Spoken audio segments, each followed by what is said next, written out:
Hello friends, आज मैं पुनः अपने चैनल ज्ञान बिंदु क्लासेस के माध्यम से रमन्या फाउंडेशन के स्टूडेंट्स के लिए कुछ क्वेश्चंस लेकर के आया हूँ विज्ञान का, जो कि क्लास 8 के CBSE स्टूडेंट ये जैक स्टूडेंट्स के लिए है। जैक बोर्ड से जो पढ़ाई कर रहे हैं या जैक बोर्ड से जो तैयारी कर रहे हैं रमन्या फाउंडेशन का, उनके लिए वीडियो लेकर के आया हूँ विज्ञान का। इस वीडियो में मैं आपको सारे सवाल को एक एक करके समझाने का प्रयास करूंगा बेहतरीन तरीके से, ताकि आपको सारा क्वेश्चन समझ में आ जाए। तो इसमें पहला सवाल बोल रहा है, जीवन का भौतिक आधार किसे कहा जाता है। इसमें ऑप्शन दिया हुआ है केंद्रिका द्रव, प्लाज्मा द्रव, रसधानी और जीव द्रव। हमने कोशिका पढ़ा है क्लास 8 क्लास में। हमने पहला ही चैप्टर होता है जैक बोर्ड का जो बुक होता है, उसमें पहला चैप्टर है कोशिका। उसमें हम दो तरह के द्रव पढ़े थे कोशिका में, एक केंद्रक द्रव, ये प्लाज्मा द्रव होता है, और एक केंद्रक द्रव होता है। और इन दोनों को साथ में मिलाकर हम कहा जाता है जीवन द्रव या जीव द्रव कहा जाता है। जीव द्रव इसलिए कहा जाता है उसको क्योंकि प्लाज्मा द्रव है उसमें भी जीवन के मूलभूत कार्य हमारे होते हैं, जैसे श्वसन का कार्य हो गया, डाइजेशन का कार्य हो गया, एनर्जी प्रोडक्शन का काम हो गया, हार्मोन का प्रोडक्शन काम हो गया। ये सब क्या है, हमारे जीवन के मूलभूत कार्य हैं। ये कहाँ होते हैं, हमारे प्लाज्मा मेम्ब्रेन में संपन्न होते हैं। और हमारा एक केंद्रक द्रव है, दूसरा केंद्रक द्रव। इसमें भी क्या होता है, जीवन के मूलभूत कार्य होते हैं, जैसे DNA का डबल होना, RNA का बनना, है ना, और राइबोसोम का बनना। ये सब कहाँ होता है, हमारा केंद्रक द्रव में होता है। तो जीवन के दो मूलभूत कार्य दोनों द्रवों में होता है, इसलिए इन दोनों द्रव को क्या कहा जाता है, जीव द्रव कहा जाता है। तो इसका आंसर हो जाएगा आपका, जीवन का भौतिक आधार क्या है, हमारा जीव द्रव है। जीव द्रव मतलब केंद्रक द्रव और प्लाज्मा द्रव। यही दो ऐसे द्रव है जिसमें हमारे जीवन के सारे कार्य होते हैं। अगर ये द्रव नहीं होगा तो हमारा जीवन नहीं हो पाएगा। तो जीवन का भौतिक आधार क्या हो गया, हमारा ये केंद्रक द्रव और प्लाज्मा द्रव दोनों, और इन दोनों को मिलाकर हम कहते हैं जीवन द्रव। ठीक है। अब अगला सवाल क्या है, निम्न में से कौन सा ऊष्मा तथा विद्युत का सुचालक है। सुचालक का मतलब होता है वह पदार्थ जो ऊष्मा और विद्युत को क्या करता है, अपने अंदर से तेजी से प्रवाहित होने देता है। उसे क्या बोलते हैं हम लोग, ऊष्मा तथा विद्युत का चालक कहते हैं। चालक माने क्या होता है, जो अपने अंदर से किसी भी चीज़ को क्या करते हैं, चला दे। चालक मतलब चलाने वाला। तो जो विद्युत और ऊष्मा को चलाएगा वो क्या कहलाएगा, चालक कहलाएगा। किसका, विद्युत और ऊष्मा का। तो इसमें से कौन सा है जो विद्युत और ऊष्मा दोनों को चालक करता है, अपने अंदर से पास होने देता है। तो इसमें पहला ऑप्शन दिया हुआ तांबे की तार, दूसरा गंधक का टुकड़ा, गंधक टुकड़ा मतलब सल्फर का टुकड़ा, कोयला आप जानते हैं, रबर आप जानते हैं। कोयला, रबर और गंधक का टुकड़ा, ये तीनों ऐसे पदार्थ हैं जो ना तो ऊष्मा को प्रवाहित करते हैं अपने अंदर से, प्रवाहित मतलब भेजना है ना, एक छोर से दूसरे छोर तक ढकेलना या पास करना, या और है ना। फिर कोयला भी क्या होता है, इसमें भी ऊष्मा और विद्युत का कोई प्रवाह नहीं होता, रबड़ में भी कोई प्रवाह नहीं होता। तो हमारा ऑप्शन है हमारा तांबा। हम जानते हैं कि तांबा एक प्रकार का ये है, मेटल है। और जितने भी मेटल होते हैं सभी क्या होते हैं, अधिकतर मेटल्स कैसे होते हैं, विद्युत और ऊष्मा के चालक होते हैं। तो यहाँ पे हमारा ऑप्शन हो जाएगा ए। तीसरा सवाल क्या बोल रहा है, तीसरा सवाल देखिए क्या बोल रहा है कि गेहूं की रस्ट किस सूक्ष्मजीवी से होता है। इसमें हमारा ऑप्शन हो जाएगा आपका, सही हो जाएगा कवक, है ना।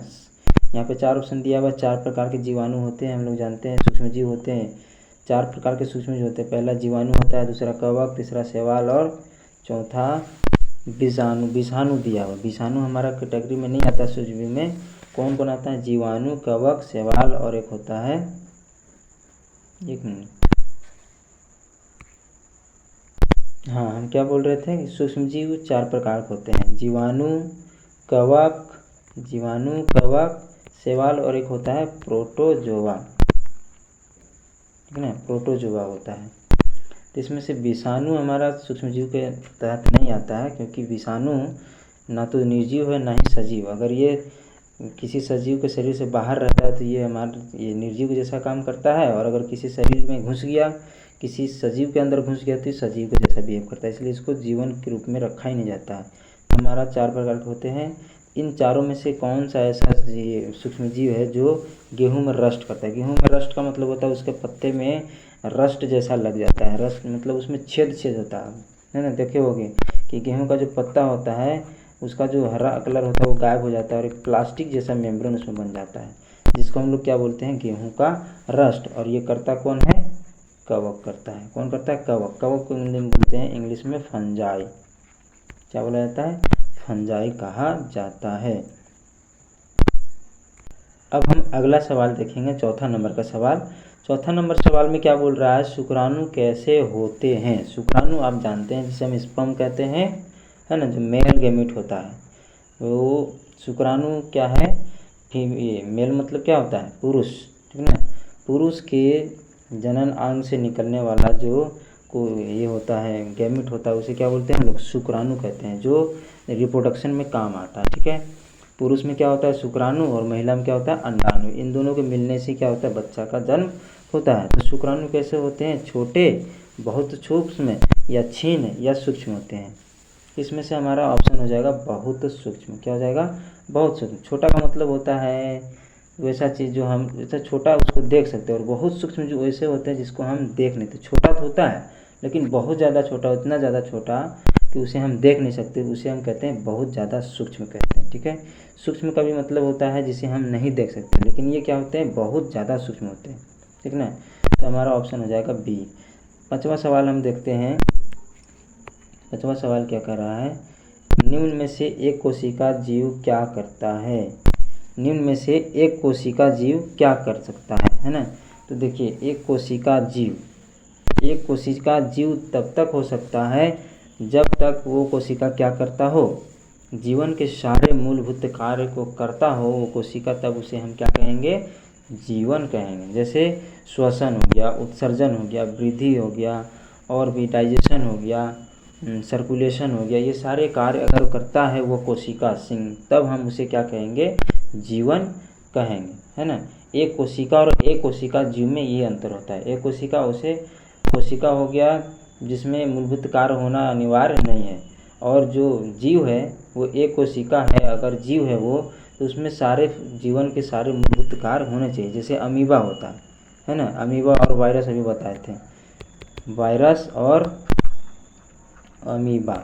अमीबा एक कोशीय जीव है और वायरस एक कोशिका है। जब तक ये किसी सजीव में नहीं जाता तब तक ये जीवन के रूप में कार्य नहीं कर पाता, ये निर्जीव रहता है, ठीक है। अगर ये ऐसे ही बाहर पड़ा रहे, सजीव के शरीर से बाहर पड़ा रहे, तो ये एकदम निर्जीव जैसा रहता है। और अमीबा कहीं भी रहे, ये कैसा रहता है? सजीव, क्योंकि ये एक जीवित कोशिका है, एक कोशिकीय जीव है, क्योंकि इसमें सारे जीवन के मूलभूत कार्य, इसमें डाइजेशन भी होता है, रिप्रोडक्शन भी होता है, श्वसन भी होता है, उत्सर्जन भी होता है। लेकिन वायरस अगर किसी सजीव के शरीर से बाहर रहता है तो उसमें रिप्रोडक्शन नहीं होता, ना रेस्पायरेशन होता, नहीं श्वसन होता, ना वृद्धि धन होता, कुछ भी नहीं होता। तो ये हमारा एक कोशिकीय जीव जो होंगे, एक कोशिका नहीं, एक कोशिकीय जीव में क्या क्या होगा? श्वसन भी होगा, उत्सर्जन भी होगा, वृद्धि और प्रजनन भी होगा। तो हमारा ऑप्शन हो जाएगा उपरोक्त सभी। क्या हो जाएगा? उपरोक्त सभी। अगला सवाल हम देखते हैं, छठा नंबर का, कि बंद कमरे में क्या जलाना खतरनाक होता है? मोमबत्ती, दिया, कोयला या लकड़ी। देखिए यहाँ पे ये सभी को अगर हम जलाएंगे तो हमको कार्बन का ऑक्साइड मिलेगा, क्योंकि इन सभी में क्या है? कार्बन का अधिकता होता है, ठीक है। और कार्बन का अधिकता इन सभी में होता है, चारों में, चाहे वो मोमबत्ती हो, दिया हो। दिया में हम घी जलाते हैं तो घी भी क्या होता है? कार्बन का ही बना होता है। मोमबत्ती, मोम, वो भी कार्बन का बना होता है। कोयला, हम जानते हैं कोयला कार्बन का होता है। लकड़ी में भी क्या होता है? कार्बन की मात्रा ज़्यादा होती है, ठीक है। तो इन सभी को अगर हम जलाएंगे तो ये ऑक्सीजन के साथ रिएक्शन करेगा, और रिएक्शन करने के बाद जैसे कार्बन प्लस O2 मिलकर के क्या बनाएगा? CO या CO2 बनाएगा, कार्बन मोनोऑक्साइड या कार्बन डाइऑक्साइड बनाएगा। तो इसमें से कौन सा ऐसा चीज़ है जिसको जलाना खतरनाक होगा? तो खतरनाक वो होगा, है ना, बंद कमरे में जलाना कौन खतरनाक होगा? तो वो इन चारों में से वो खतरनाक होगा जो जिसको जलने से क्या होगा? कार्बन मोनोऑक्साइड प्रोड्यूस होगा। उसको जलाने से हमको क्या होगा? खतरनाक हमारे लिए साबित होगा। इन चारों में से इन चारों में से जिसको जलाने से कार्बन मोनोऑक्साइड प्रोड्यूस होगा। हम देखिए जब कार्बन, इन सब में क्या है, कार्बन है, और कार्बन को जब ऑक्सीजन के साथ जलाते हैं तो कार्बन मोनोऑक्साइड और कार्बन डाइऑक्साइड बनता है, ठीक है। और हमारे लिए कार्बन मोनोऑक्साइड क्या होता है, खतरनाक होता है। हमारे लिए कार्बन मोनोऑक्साइड खतरनाक होता है। तो जिसके जलाने से कार्बन मोनोऑक्साइड पैदा होगा वो हमारे लिए क्या हो जाएगा, खतरनाक हो जाएगा। उसका जलाना हमारे लिए क्या हो जाएगा, खतरनाक होगा। तो इसमें से कौन सा ऐसा पदार्थ है जिसको जलाने से क्या होता है उत्पन्न, कार्बन मोनोऑक्साइड उत्पन्न होता है। ऐसा कौन सा पदार्थ है? तो मोमबत्ती, मोम को जलाने से कार्बन मोनोऑक्साइड नहीं निकलता, दिया को जलाने से भी कार्बन मोनोऑक्साइड नहीं निकलता, लेकिन जो कोयला है इसको अगर जलाते हैं तो कार्बन मोनोऑक्साइड की मात्रा अधिक होती है। निकलने का जो निकलता है गैस जल करके वो क्या होता है, कार्बन मोनोऑक्साइड ज़्यादा होता है, और ये हमारे लिए क्या होता है, खतरनाक। ये साइलेंट किलर के नाम में भी जाना जाता है। कमरे में अगर जला करके सो गए तो आप सोए ही रह जाओगे इसके कारण। ये हमारा सर्कुलेशन सिस्टम को बंद कर देता है। अगला सवाल हम आगे बढ़ते हैं। अगला सवाल की ओर हम बढ़ते हैं। तो अगला सवाल हमारा 10 नंबर का है। उसमें क्या बोल रहा है, मनुष्य के अंदर कितने प्रतिशत जल की आवश्यकता होती है। सवाल क्या पूछ रहा है कि एक साधारण मनुष्य में कितने प्रतिशत जल की आवश्यकता होती। तो आप ये क्लास 6 में भी पढ़े होंगे कि हमें जल की आवश्यकता हमारे जीवन की मूलभूत कार्य करने के लिए, जीवित रहने के लिए हमें हमारे शरीर में 70% जल की आवश्यकता होती है। अब आगे बढ़ते हैं हम अगला सवाल पे, 11 नंबर का। ये सवाल क्या पूछ रहा है, फसल को पकने में कितने महीने का समय लगता है। ये सवाल आपको फसल प्रबंधन वाले चैप्टर में मिल जाएगा, जो कि शायद लास्ट या सेकंड लास्ट में है झारखंड बोर्ड के बुक में। उसमें आपको ये चैप्टर देखने को मिल जाएगा। फसल का जो हार्वेस्टिंग होता है उस टॉपिक में आपको ये देखने को मिलेगा। हार्वेस्टिंग का मतलब होता है फसल काटना। तो उसमें आपको दिया होगा कि जो फसल जो है उसको पकने में कम से कम 3 से 4 महीने का समय लग जाता है। तो हमारा सही कौन होगा ऑप्शन 3 से 4 महीने वाला। अब अगला सवाल हम देखते हैं, 12 नंबर का सवाल क्या कह रहा है। देखिए 12 नंबर का सवाल क्या बोल रहा है, धातु, एक मिनट, क्या बोल रहा है 12 नंबर का सवाल, धातु अम्ल के साथ अभिक्रिया करके क्या उत्पन्न करते हैं जो पॉप ध्वनि के साथ जलती है। तो देखिए हमने क्लास 8 में ये तीसरा नंबर का शायद ये कि दूसरा नंबर का चैप्टर है जिसमें धातु और अधातु पढ़ना है। धातु और अधातु के भौतिक एवं रासायनिक गुण पढ़ने हैं। तो अगर हम रासायनिक गुण पढ़ेंगे, और रासायनिक गुण का वो वाला जो अम्ल के साथ रिएक्शन करता है धातु, वो अगर टॉपिक पढ़ेंगे तो हम उसमें पढ़ते हैं कि जब भी कोई धातु अम्ल के साथ रिएक्शन करता है तो क्या बनाता है, साल्ट बनाता है, प्लस में हाइड्रोजन गैस रिलीज करता है, ठीक है। और ये हाइड्रोजन गैस को अगर हम जलाते हैं तो ये पॉप ध्वनि के साथ जलती है। इसमें फ्रैक्शन भी करके आपने देखा होगा टेस्ट ट्यूब में, अगर जिंक डाले उसमें अगर HCl डाल दिए और जब रिएक्शन होता है उसमें से बुलबुले निकलते हुए दिखाई पड़ते हैं। और अगर किसी माचिस के तीले को जला करके उस टेस्ट ट्यूब के मुँह पे लेकर जाते हैं तो क्या होता है, पॉप की ध्वनि के साथ, जैसे इसमें जिंक है ऊपर से हम HCl डालें और इसमें रिएक्शन किया तो यहाँ से हाइड्रोजन गैस निकला, तो यहाँ पे जैसे ही माचिस डालेंगे तो क्या होता है, पॉप की ध्वनि के साथ जलता है। और पॉप की ध्वनि के साथ कौन सा गैस जलता है, तो H2 गैस जलता है, हाइड्रोजन गैस जलता है। तो इसमें हमारा ऑप्शन क्या हो जाएगा, ऑक्सीजन, हाइड्रोजन, जल, वाष्प। तो हम जानते हैं कि हाइड्रोजन गैस क्या होता है, पॉप ध्वनि के साथ जलती है। तो जब धातु और अम्ल एक साथ रिएक्शन करते हैं तो हाइड्रोजन गैस का उत्पादन होता है, साथ ही साथ साल्ट का भी निर्माण होता है। जैसे अगर एग्जाम्पल में आप ले लेते हैं, है ना, एग्जाम्पल एक ले लीजिए, ये हमारा हो गया, एक मिनट, सोडियम प्लस ले लिए हम HCl, ये एक एसिड है और ये एक मेटल है। इन दोनों को रिएक्शन कराते हैं तो बनाता है NaCl प्लस H2 गैस, और यही गैस क्या होता है, पॉप ध्वनि के साथ जलती है। अगला सवाल हमारा क्या है, खुले व नम स्थान पर रखी ब्रेड पर कौन आक्रमण कर देता है। खुले व नम, खुले का मतलब हो गया जैसे पैकेट में आता है ब्रेड, उसको खोल के फेंक दिए तो क्या हो गया, खुला इन्वायरमेंट है ना, उसमें अगर ब्रेड रखा हो और उस स्थान पर रखा हो जहाँ पे पानी की मात्रा हो, मतलब कि एटमॉस्फेयर में क्या हो, पानी का अधिकता हो, तो उसे हम क्या बोलते हैं, नम स्थान कहते हैं, ठीक है ना। तो उसमें क्या होता है, ब्रेड पे हम देखते हैं कि काले काले कलर का कुछ या वाइट वाइट कलर का कुछ ये रुआ जैसा ना, रुई जैसा उस पर उग आता है। तो वो क्या होता है, इसमें क्या क्या जीवाणु होता है, वो कवक होता है, वो शैवाल होता है या विषाणु होता है। तो वो होता है हमारा फंजाई। क्या होता है, फंजाई। वो फंजाई को हम लोग हिंदी में बोलते हैं कवक। तो हमारा ऑप्शन हो जाएगा बी। खुले और नम स्थान पर रखी ब्रेड पर क्या आक्रमण कर देते हैं, कवक आक्रमण कर देते हैं। अगला सवाल हमारा है 14 नंबर का, कोयले के जलने से क्या उत्पन्न नहीं होता है। जब सवाल पूछ रहा है कि जब हम कोयला जलाते हैं तो इन चार में से कौन सा ऐसा चीज़ है जो उत्पन्न नहीं होता। तो अगर हम कोयला जलाएंगे तो क्या होगा, हमको उसमें से गर्मी निकलते हुआ दिखाई देगा, है ना। और उसको जलाएंगे तो उसमें से प्रकाश भी निकलता हुआ दिखाई पड़ेगा, पड़ेगा कि नहीं पड़ेगा। और उसमें से क्या बोलते हैं, उसमें दहन भी होगा। दहन किसको बोलते हैं, जिसमें किसी की चीज़ को जलाने से उसमें से ऊष्मा और प्रकाश निकले, उसे क्या बोलते हैं, दहन। इसमें से कौन सा ऐसा सवाल, ये ऑप्शन है जो नहीं आ रहा है। तो दहन होता है, कोयला को जलाते तो दहन होता है। दहन का मतलब किसी भी चीज़ को अगर जलाए तो उसमें से ऊष्मा और प्रकाश निकलना चाहिए। तो यहाँ देखिए दहन होगा, है ना। कोयला को जलाते हैं तो ऊष्मा भी निकलता है उसमें से और प्रकाश भी निकलता है। दूसरा ज्वाला, तीसरा ऊष्मा और चौथा प्रकाश। इसमें हमारा हो जाएगा ज्वाला। क्या हो जाएगा, ज्वाला उत्पन्न नहीं होता। कोयला जलाते हैं तो ज्वाला उत्पन्न नहीं होता है। आगे हम देखते हैं सवाल। अगला सवाल हम देखते हैं 15 नंबर का।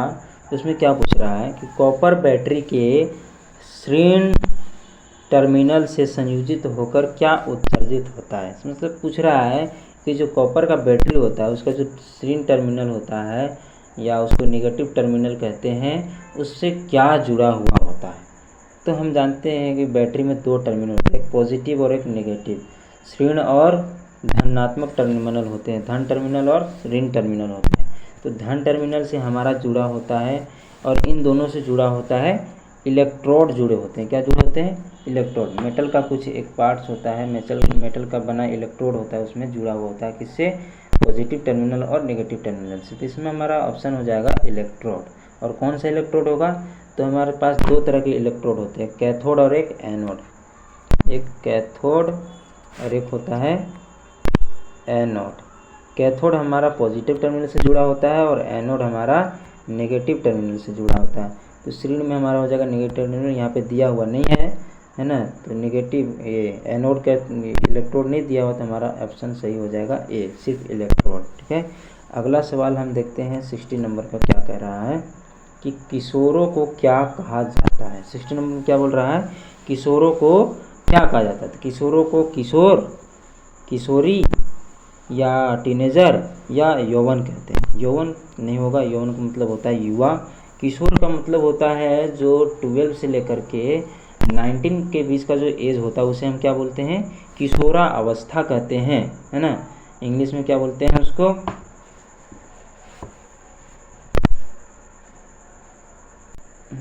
थोड़ा सा दिक्कत हो गया था। हाँ, क्या बोल रहे थे, किशोरों को इंग्लिश में क्या कहा जाता है, किशोरावस्था को इंग्लिश में क्या बोला जाता है, तो एडोलेसेंस कहा जाता है, एडोलेसेंस पीरियड कहा जाता है। किशोरावस्था इंग्लिश में क्या बोलते हैं, एडोलेसेंस पीरियड।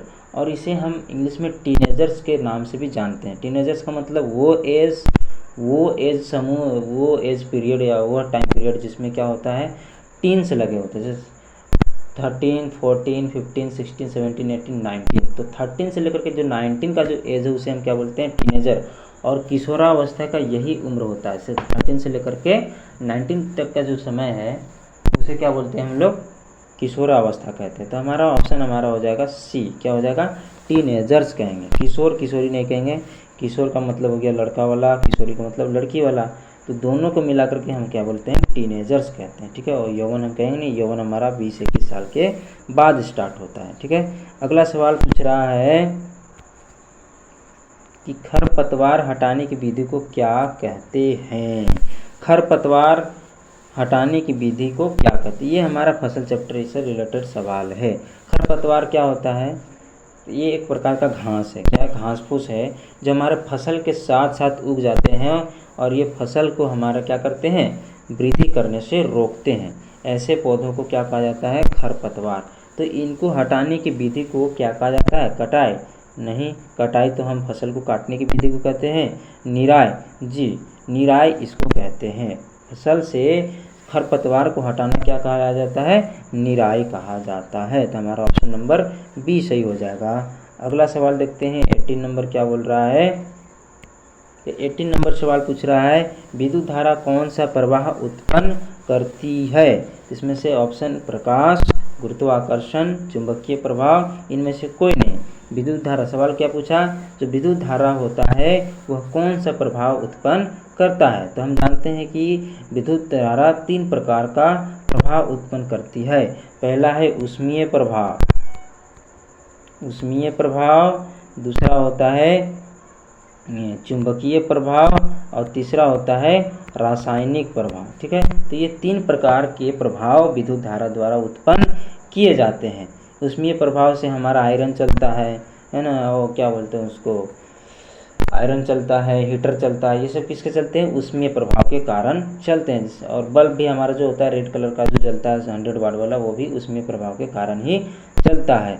और चुंबकीय प्रभाव के कारण हमारा पंखा चलता है ना, और क्या बोलते हैं उसको, वॉशिंग मशीन चलता है, मोटर चलता है।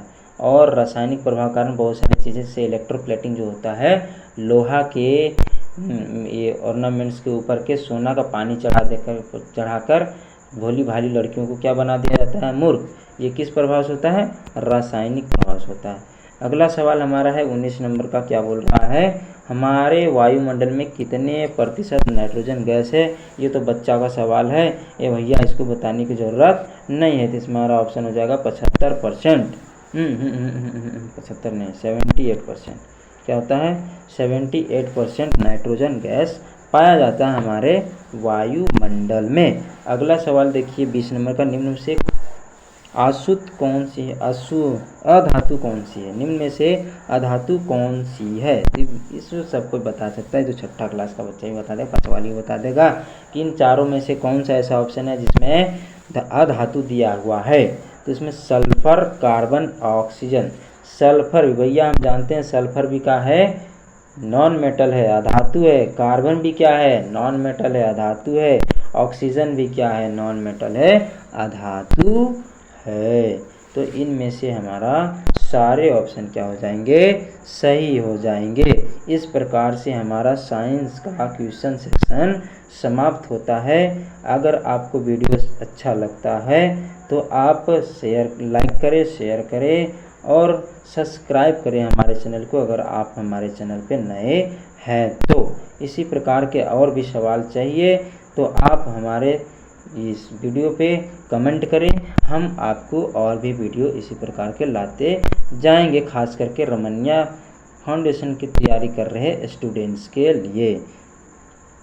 थैंक यू, फिर मिलते हैं अगले वीडियो में।